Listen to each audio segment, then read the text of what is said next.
SIR कवायद पहले कभी नहीं हुई।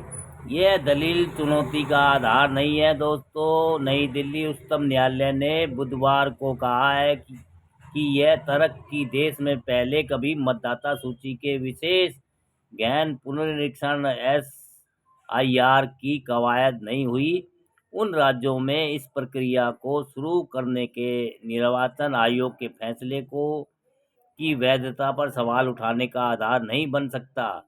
कई राज्यों में एसआईआर करने के निर्वाचन आयोग के फैसले की वैधता को चुनौती देने वाली याचिकाओं पर अंतिम सुनवाई शुरू करते हुए प्रधान न्यायाधीश सूर्यकांत, न्यायमूर्ति जय माल्या बागची की पीठ ने कहा कि आयोग के पास फॉर्म 6 में प्रविष्टि की शुद्धता निर्धारित करने की अंतर्निहित शक्ति है। किसी व्यक्ति को स्वयं को मतदाता के रूप में पंजीकृत कराने के लिए फॉर्म 6 भरना होगा।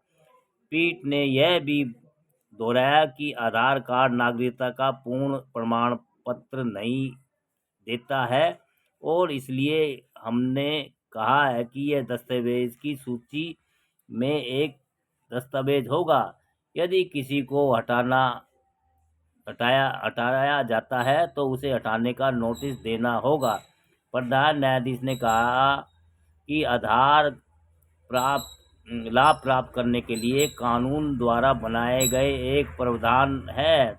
क्या सिर्फ इसलिए कि किसी व्यक्ति को राशन के लिए आधार दिया गया, उसे मतदाता में भी दिया जाना चाहिए। मान लीजिए कोई पड़ोसी देश का निवासी है और मजदूरी करता है।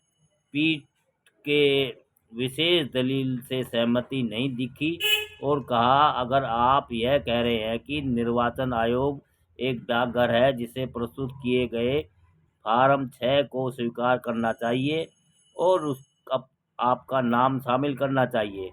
कुछ याचिकाकर्ताओं याचिकाकर्ताओं